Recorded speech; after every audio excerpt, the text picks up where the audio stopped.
Welcome everyone. In this deck, I am focusing on mapping frameworks to enterprise controls as part of regulatory and framework landscape. This builds on the previous discussion of GDPR, HIPAA, and sector-specific compliance needs. So I want the class to keep that thread in mind. The main question for this topic is simple.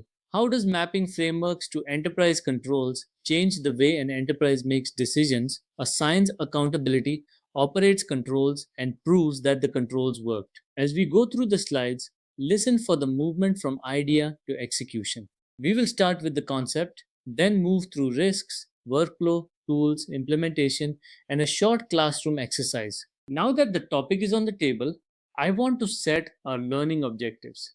By the end of this deck, the goal is not just to define mapping frameworks to enterprise controls, the goal is to explain how it works inside an enterprise.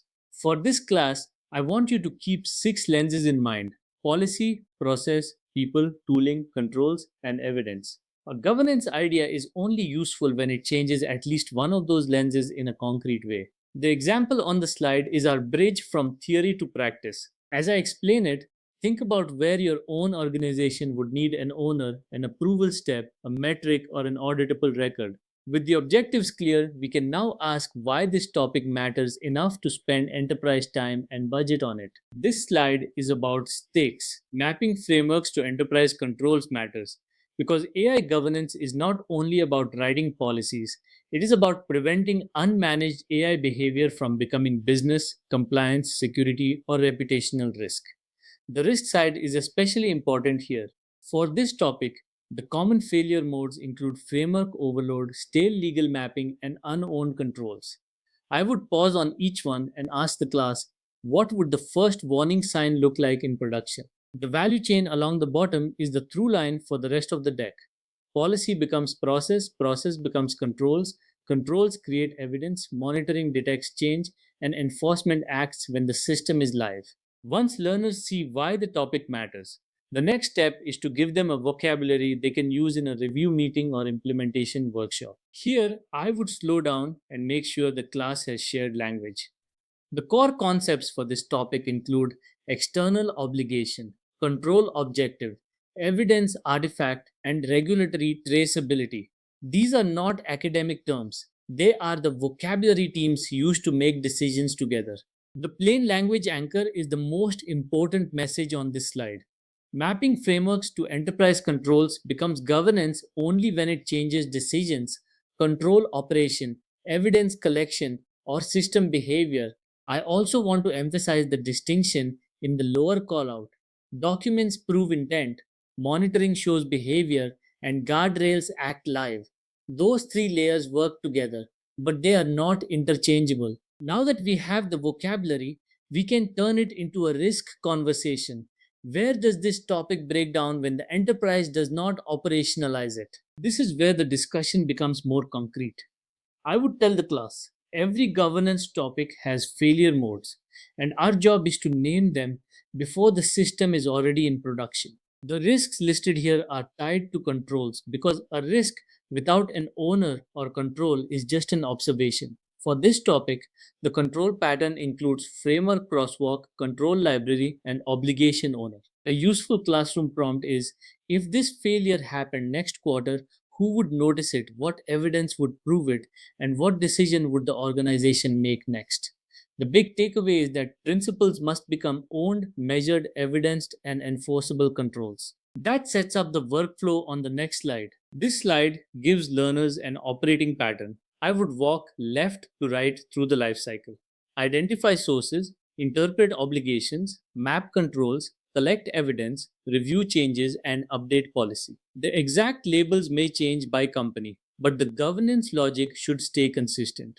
At each stage, I want the class to ask four questions. Who owns the decision? What evidence proves the control operated? What signal shows the system is still within tolerance?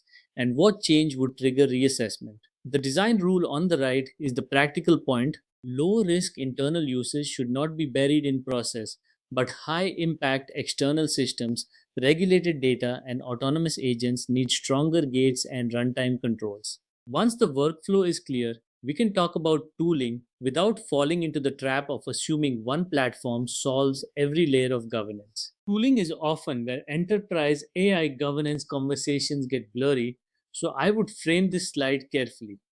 We are mapping tools by control layer, not shopping for a single magic product. For this topic, the main tool categories include governance platforms using Credo AI, ModelOp, Holistic AI, VerifyWise, monitoring using Fiddler AI, Arise AI, Evidently AI, Nanny ML, and runtime enforcement using Lacra, AWS Bedrock Guardrails, Azure AI Content Safety, Nemo. The point is to show how governance platforms, monitoring, guardrails, testing, tracing, and identity controls play different roles. I would tell the class that tool selection should follow the workflow. First, define the decision, evidence, risk tier, and enforcement need. Then choose tools that make that operating model easier to execute. With the tool landscape in view, the next question is implementation. What do we actually do first? And how do we avoid overbuilding? This slide is the move from design to execution. I would present these steps as a practical starting pattern for teams that need to make mapping frameworks to enterprise controls real without waiting for a perfect enterprise program. The implementation actions here include anchor mapping frameworks to enterprise controls in the AI system, register, and risk tier.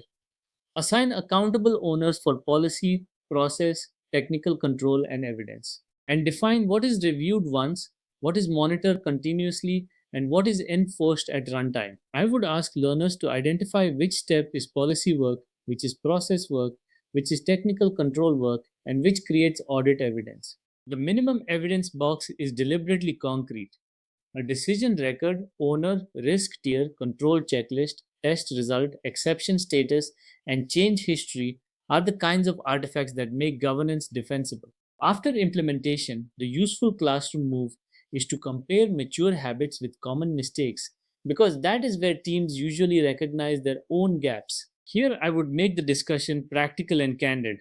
The best practices are the habits that keep mapping frameworks to enterprise controls connected to decisions, owners, controls, evidence, and actual system behavior. The common mistakes are equally important. Teams often write principles, review too late, confuse governance workflow with runtime security, or forget to reassess after data, model, prompt, vendor, or permission changes. A good way to teach this slide is to ask learners which mistake is most likely in their environment and what one control would reduce that risk in the next 30 days.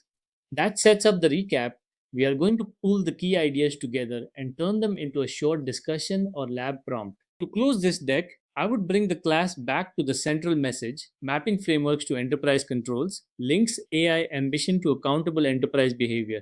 It is not separate from delivery, it is how delivery becomes safe, compliant, and repeatable. The takeaways summarize the operating logic. Know the controls, separate documentation from monitoring and runtime enforcement, and choose tools that support the workflow and evidence model. For the exercise, I would have learners choose one AI use case and walk through intake, risk steering, controls, monitoring, runtime enforcement, and audit evidence. The value is in making the governance path visible. When we move on, we will connect this to centralized versus federated governance models in AI governance operating model.